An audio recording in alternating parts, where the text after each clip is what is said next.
اسلام ایک مکمل ضابطۂ حیات کا نام ہے، لیکن آج مسلمانوں نے اسلام کو چند مذہبی عبادات کے ساتھ مخصوص مان لیا ہے۔ نماز پڑھنی ہے، روزہ رکھنا ہے، موقع ملا تو زکوٰۃ دے دینی ہے، پیسے مل گئے تو حج عمرہ ادا کر دینے۔ حالانکہ اسلام کی جو سب سے اہم ترین خوبی ہے، جس سے انسان کے مسلمان ہونے کی پہچان ہوتی ہے، وہ یہ مذہبی عبادات نہیں ہے۔ مومن انسان کی جو پہچان ہے وہ اچھے معاملات اور اچھا لین دین ہے۔ سب سے زیادہ اسلام نے جس بات پہ زور دیا ہے نا، وہ لین دین کی صفائی ستھرائی ہے، لیکن آج مسلمانوں کے اندر تقریباً یہ چیز ختم ہو چکی ہے یا ہوتی جا رہی ہے۔ اس لیے اس کے اوپر تجدیدی طور پر ایک مسلمان کو کام کرنا چاہیے اور بڑی زوردار قوت و طاقت کے ساتھ اس کے اوپر آواز اٹھانی چاہیے کہ مسلمانوں کے جو آپس کے لین دین ہیں، معاملات ہیں، وہ درست ہو جائے۔ ایک مسلمان مسجد کی حد تک تو مسلمان ہوتا ہے، وہ نماز پڑھ رہا ہوتا ہے، لیکن جس وقت وہی مسلمان بازار کے اندر اور اپنی دکان کے اوپر کھڑا ہوتا ہے، اس کا اسلام کے ساتھ کوئی تعلق نہیں ہوتا۔ مسلمان صرف مسجد کی حد تک نہیں ہوتا، مسلمان کی پوری زندگی اسلام کے مطابق ہونی چاہیے۔ چنانچہ قیامت والے دن زندگی کے تمام جتنے بھی اعمال ہیں، سب کا حساب کتاب دینا پڑے گا۔ اور کئی دفعہ آپ نے یہ بات سماعت کی ہے، قیامت کا دن بڑا سخت اور کٹھن دن ہوگا، جس کے بارے میں رسول اللہ صلی اللہ علیہ وسلم نے ارشاد فرمایا، سورج انتہائی قریب آ جائے گا، زمین تانبے کی طرح گرم ہو جائے گی، انسان اپنے پسینے میں شرابور ہوگا، کسی کا پسینہ آپ نے فرمایا کہ ٹخنے تک ہوگا، کسی کا گھٹنے تک، کسی کا ناف تک، کسی کا سینے تک، کسی کا گلے تک، اور بعض بدبخت حضور نے فرمایا کہ اپنے پسینے میں ڈوب جائیں گے۔ قیامت والے دن کوئی سایہ نہیں ہے، کوئی پانی نہیں ہے، سایہ ہے تو اللہ کے عرش کا، پانی ہے تو محمد کریم کے حوض کوثر کا۔ اللہ ہمیں یہ سایہ اور یہ پانی نصیب فرما دے۔ آج ایک وظیفہ ہے جو میں نے ذکر کرنا ہے، ان دو چیزوں میں سے ایک چیز تو کنفرم طور پر ملنی ہے، کیونکہ حدیث میں اس کا تذکرہ ہے، اور میرا یقین ہے کہ جب ان میں سے ایک چیز مل گئی نا، اللہ دوسری چیز بھی ضرور عطا فرمائے گا۔ چنانچہ قیامت والے دن یہ جو سختی ہے، شدت ہے، 50,000 سال کا دن ہے، انسان بے لباس ہے، کسی کے وجود کے اوپر لباس کا ایک چیتھڑا تک بھی نہیں ہے، سر سے ننگا، پاؤں سے ننگا، جسم سے بے لباس، کوئی کسی کو دیکھنے کے لیے تیار نہیں، ہر بندہ اپنی میں پڑا ہوا ہے۔ اس وقت جس انسان کو اللہ نے رحم کیا، فضل کیا، کرم کیا، چند ایسے بندے بھی ہوں گے، اس 50,000 سال کے دن میں جب کوئی سایہ نہیں ہوگا اللہ کے عرش کے سائے کے علاوہ، کچھ لوگوں کو اللہ اپنے عرش کا سایہ عطا فرمائے۔ ایک بندہ جن میں سے میں ذکر کرنا چاہتا ہوں، اگرچہ مختلف حدیثوں میں نا، ایک بخاری شریف میں روایت آتی ہے، مشہور سے روایت ہے، کئی دفعہ سنی بھی ہے آپ نے، سبعۃ یظلھم اللہ فی ظلہ یوم لا ظل الا ظلہ۔ 7 بندوں کا ذکر ہے کہ آپ نے فرمایا کہ 7 بندے ہیں جن کو اللہ قیامت کے دن اپنے عرش کا سایہ عطا فرمائیں گے۔ وہ ایک مشہور سی بات ہے، وہ بھی انشاءاللہ کبھی موقع ملا تو میں مزید اس کو کھول کے بیان کروں گا۔ لیکن علماء نے یہ فرمایا ہے کہ صرف یہ 7 بندے نہیں ہیں، اس حدیث میں ان 7 کا ذکر ہے۔ تقریباً 70 کے قریب علماء نے ایسے بندے ذکر کیے ہیں کہ جن کو قیامت والے دن اللہ اپنے عرش کا سایہ عطا فرمائے۔ ان میں سے ایک بندہ جی، چنانچہ آج کا ہمارا سبق بھی یہی ہے، حضور نے ارشاد فرمایا، التاجر الصدوق تحت ظل العرش یوم القیامہ۔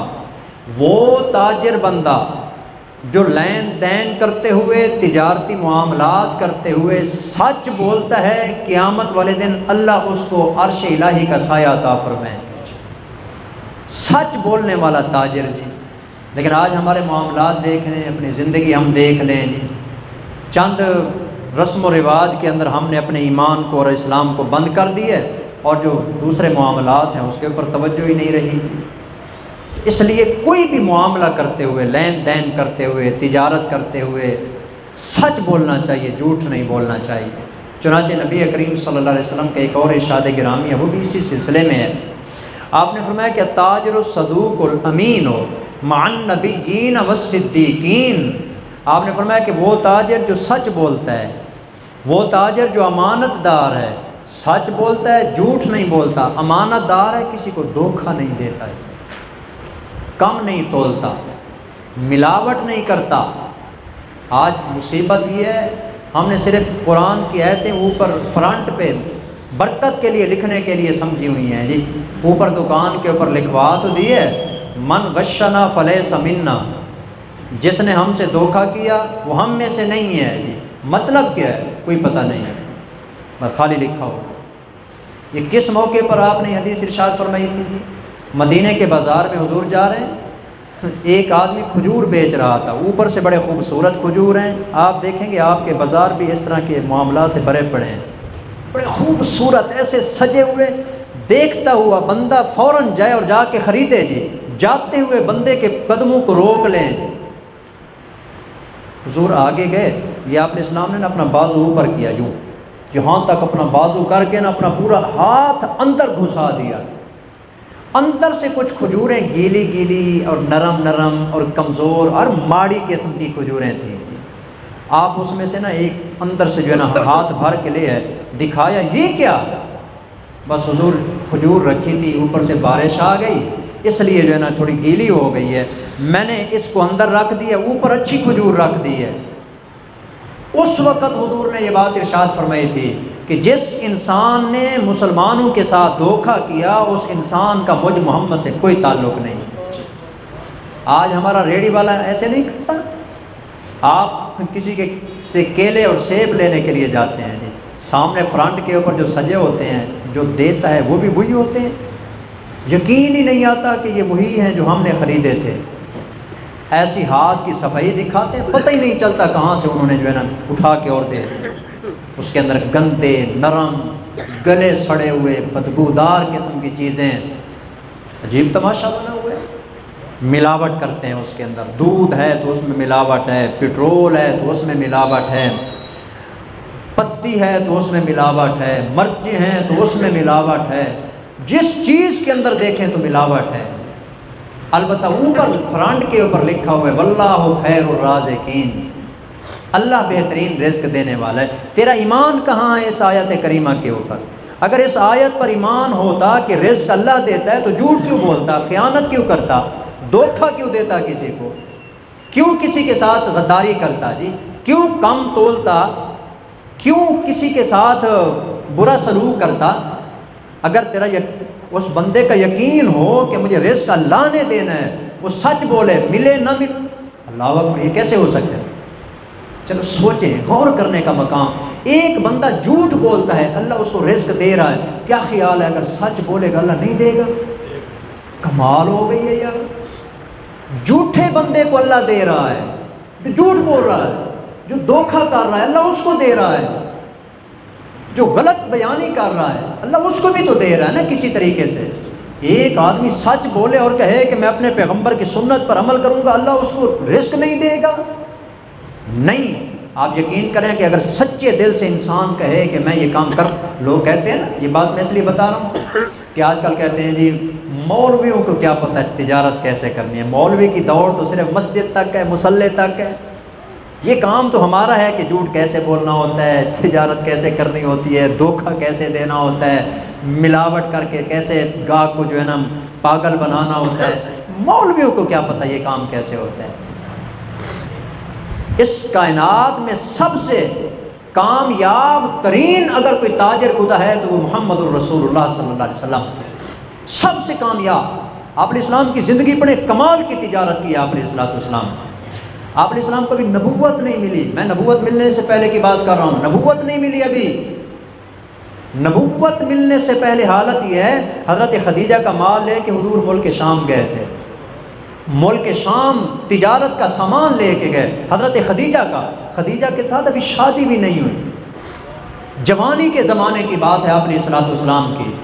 حضور جسم کا سامان لے کے گئے تو آپ علیہ السلام نے وہاں تجارت کی، ایک ملک سے دوسرے ملک آپ نے سفر کیا جی، ملک شام کا ہے، تجارت کی، بڑی کمال درجے کی تجارت کی، سچ بولا، صحیح جو تھا وہ بتایا۔ اس کے دو فائدے میں آپ کو بتانا چاہتا ہوں۔ ایک تو خدیجہ کو جتنا عام طور پر سامان لوگ لے جاتے تھے نفع ملتا تھا، حضور جب لے کے گئے اس سے ڈبل نفع ہوا، ڈبل نفع ہوا، یہ نہیں کہ نفع نہیں ہوا۔ اور دوسرا فائدہ یہ ہوا، حضور علیہ السلام تجارت کر کے آ گئے، بات ختم ہو گئی، حضور کی شادی ہو گئی، پھر بعد میں نبوت مل گئی۔ ان ملک شام کے لوگوں کو پتہ چلا وہ جو محمد نامی تاجر آیا تھا نا جس نے تمہارے ساتھ تجارت کی، وہ کہتا ہے میں نبی ہوں۔ انہوں نے کہا کہ وہ نبی ہے تو وہ سچا ہے، ہم اس پر ایمان لاتے ہیں۔ کیوں؟ انہوں نے کہا کہ یار اس نے ہمارے ساتھ تجارت کی ہے، جو تجارت میں لین دین میں جھوٹ انسانوں کے ساتھ نہیں بول سکتا وہ رب کے اوپر بھی جھوٹ نہیں بول سکتا۔ یہ حضور علیہ السلام کی زندگی ہے۔ لیکن آج ہمارا حال کیا ہوتا ہے ماشاءاللہ، میں طنز نہیں کر رہا، ویسے بتا رہا ہوں، بڑی سی داڑھی رکھی ہوئی ہوتی ہے، غلہ منڈی میں بیٹھے ہوتے ہیں بزرگ بھی، ہاتھ میں بڑی سی تسبیح ہوتی ہے، اور قرآن مجید بھی بعض اوقات سامنے ٹیبل پہ رکھا ہوا ہوتا ہے، تلاوت بھی ہو رہی ہوتی ہے، اور جو ہی کوئی گاہک آتا ہے قرآن بھی بند، تسبیح بھی بند، اب دوسرے کام میں شروع ہو گئے۔ یہ کمال ہے یار، اس طرح کرنا چاہیے ایک مسلمان کو۔ مسلمان کی تو پہچان تھی سچ بولنا۔ تو آپ نے فرمایا کہ التاجر الصدوق الامین، سچ بولنے والا امانت دار تاجر، مع النبیین، جب قیامت کا دن ہوگا اللہ اس کو نبیوں کے ساتھ جگہ عطا فرمائیں گے۔ سچ بولنے والا جو تاجر ہوتا ہے، امانت دار آدمی جی، جھوٹ نہیں بولتا، ملاوٹ نہیں کرتا اس کے اندر۔ چنانچہ اس لیے اس کے اوپر ہمیں تھوڑا مزید غور کرنا چاہیے۔ ہر بندہ اپنے نئے سرے سے زندگی کا آغاز کرتے ہوئے سچ بولنے کی عادت ڈالے، خاص طور پر تجارت کے معاملات میں جی۔ چنانچہ آپ نے فرمایا التاجر الصدوق تحت ظل العرش یوم القیامہ، اگر کوئی اللہ کے عرش کا سایہ حاصل کرنا چاہتا ہے زندگی میں، معاملات میں سچ بولنا شروع کر دے، اللہ قیامت والے دن اپنے عرش کا سایہ عطا فرمائیں گے۔ اللہ عمل کی توفیق عطا فرمائیں۔ وما علینا الا البلاغ۔